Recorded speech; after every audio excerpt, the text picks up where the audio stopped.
Videoan natin yung harness.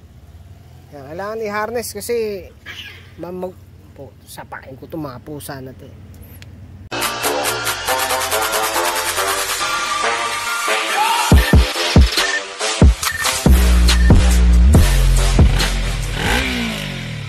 Kasi magulo na yung electrical niya, yung lumang harness eh. Tapos ito, ano nangyari dito, dude?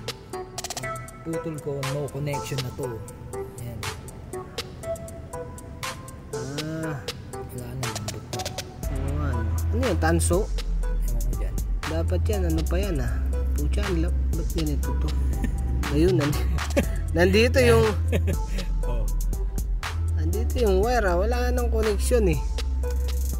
Bale, itetest pa namin to eh. Bale, kukunin. Pucha, ba yan? Ba't ganyan yan? Bale, pag pinandar natin, kuha natin to. Tsaka ano. Pero tuloy mo lang to hanggang tuloy mo siya hanggang dito. Hanggang dito, tapos abang lang para doon sa bago natin rectifier. Pero titest pa rin natin tong rectifier niya kung gumagana. Paano negative na to.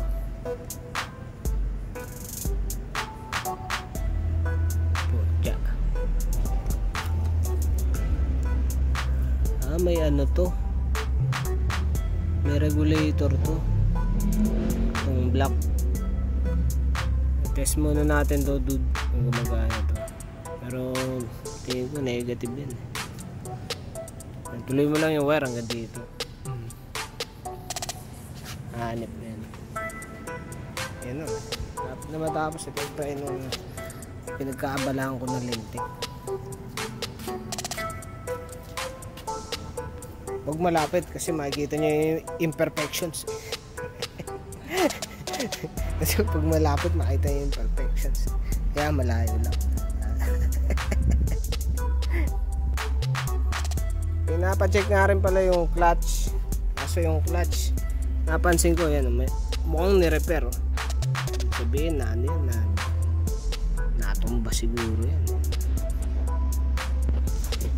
Naglilik kasi dyan eh. Mukhang ni-repair tapos sumablay.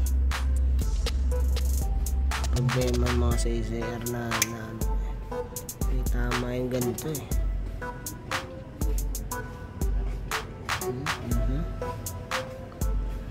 Bale, tirahin lang muna electrical. Pagka papaanda rin na bubuksan ko muna to para makita ko anong sitwasyon na ito. Kung negative na to, kailangan palitan tong buong takip eh. Tapos ano pa?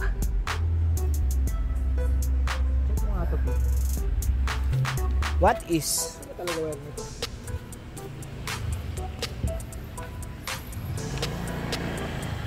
Oo, ganyan. Balatan mo yan. Dapat ano yan, silver yung kulay yan. Silver naman pala. Yan yung original. Hindi mo yan maihinang dun. Ito na, hinang nila eh. Oh? Hindi yan madidikit eh. Ayan, bubukol lang yan. Oh. Kakapit yan sa, sa tanso. Dilaw. Oh, hindi mo mapapakapit dun sa silver eh. Sa tanso kakapit yan. Kaya kailangan gagalingan mo lang talaga yung pag-splice niyan. Kailangan tuyo. Walang langis. Tapos sabaan mo pa yan dito. Kasi pa ipupulupot mo siya. Kailangan kayakap na kayakap eh. Lagkit. Lagkitan. Lagkitan. Pinupunasan ko ng gasolina yan. O kaya carb cleaner. Kaso hindi tayo mayaman ngayon. Kaya punasan mo lang ng gas yan.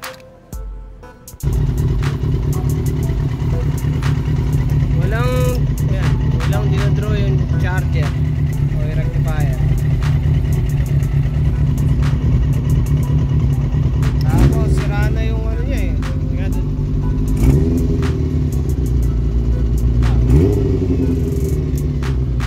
Yung CDI sira din. Ito nag-ahang eh. Kailangan i-flip mo siya para makabalik eh.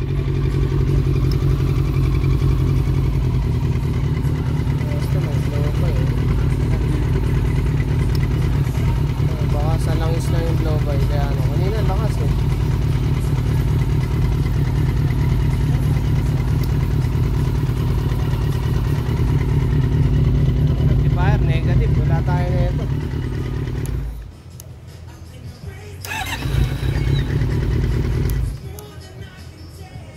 Kaya natin konti. Ayan. Ayos na siya eh. May umiiklik ah. Mamaya wala langis to. Video ko lang yung mga pinag-repair natin dyan. Palit ako ng mga hose, ilaw, filter, dagdagang filter. Ito palitan din filter kasi ayan may dumi agad oh. Talagang dirty yung tangke ah. Pero dinrain ko naman yan. Tinapon ko na yung panis, sobrang panis yung harness ayun nandun. Hindi ko na videoan yung harness sa kung saan. Ito wala pa yung gauge tsaka yung ilaw kaya nakalutang yan tsaka yung mga signal light. Magana na lahat yan. Pakita ko lang bago isara para meron ng reference syempre. Yan chuchu na to ah. Change oil tsaka filter. Yung langis na puno na tong lalagyan na to eh. Kaya sinalin ko na dun sa connector eh. Ito problema eh. May leak eh. Naubusan na ako ng 2050 ba yun dude? 2050 1040 lalagay natin dito. Medyo marami putik. Parang wala namang problema to. Pero maigi pag iwaiwalayin ko muna para makita ko yung friction plate. Wala namang problema eh. Yun lang yung yung oil seal. Ito hindi rin naman ni-repair. Kasi kadalasan yung mga nabuksan ko ganito ni-repair to eh. Parang naputol tas binildapan tas lang kinikil o bin-grinder. Parang kailangan palitan yung oil seal. Meron ako nito. Meron pa pala ako nito eh. Ang size nito ay secret. Bala kayo magsukat. So nanikit nga yung mga friction plate dito sa mga steel plates. Ayan, pinag-iwalay ko lang tapos nilinisan yung mga steel plates. Etong kaya medyo matagal tsaka medyo may presyo yung paglilinis niya kasi kailangan pang kutkutin yan yung mga lumang matitigas na sealant o gasket kasi linisan mo pa yan, medyo matrabaho talaga eh. Tapos papalit ka ng bagong gasket.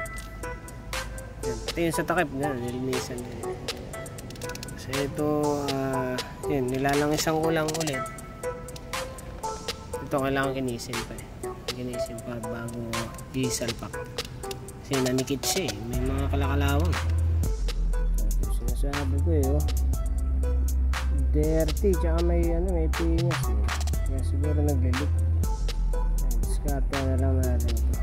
Medyo mahirap nga tanggalin kasi tikit ng sealant sealant tigas. So pamalit natin na oil seal.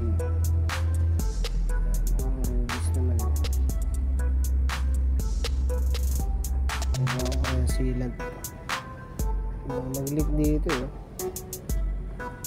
Ayan, video ko na lang tong Binarcity na hanip. Ay sumot eh. Binilog ko muna. Budis naman. Hindi na kaya ng powers mo yung yung susian. Ito magical hands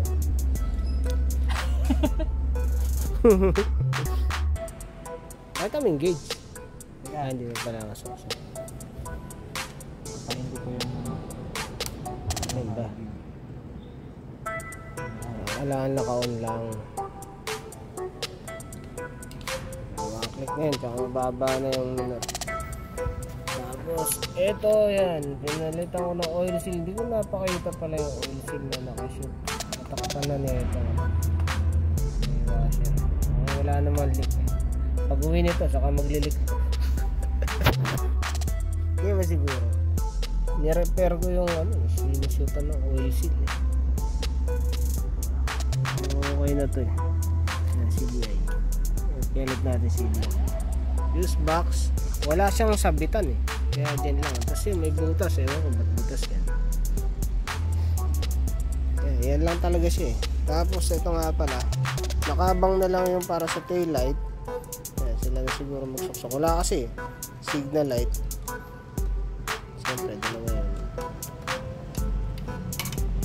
Tapos yung rectifier na lang pala papalitan. Yung starter relay. Battery. Yung battery sa akin to eh. Bale, bibilang ko pa ng battery to. Oh. What na? Ayan, engage. Okay. Yan, high. Ganito. Halong tumilamsik.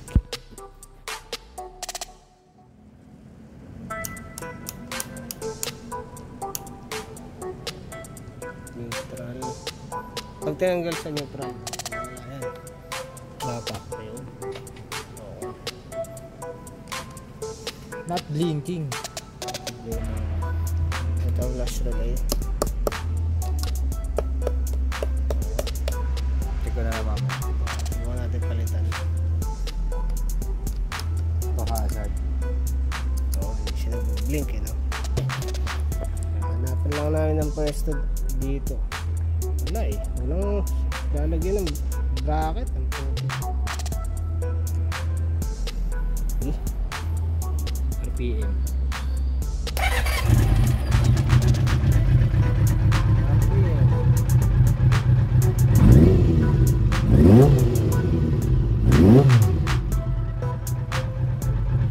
Naiibit yung kable eh. Kaya na ano eh. Oo, kable o yung sa cardless.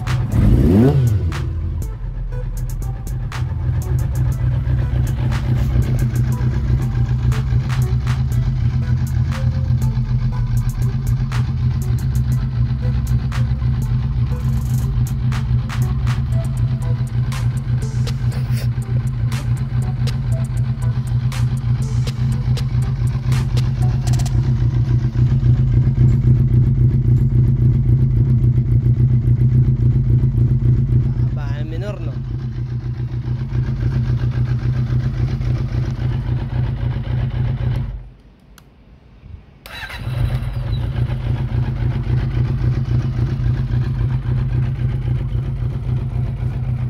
Okay, mainis ah. Huwag mainis ah.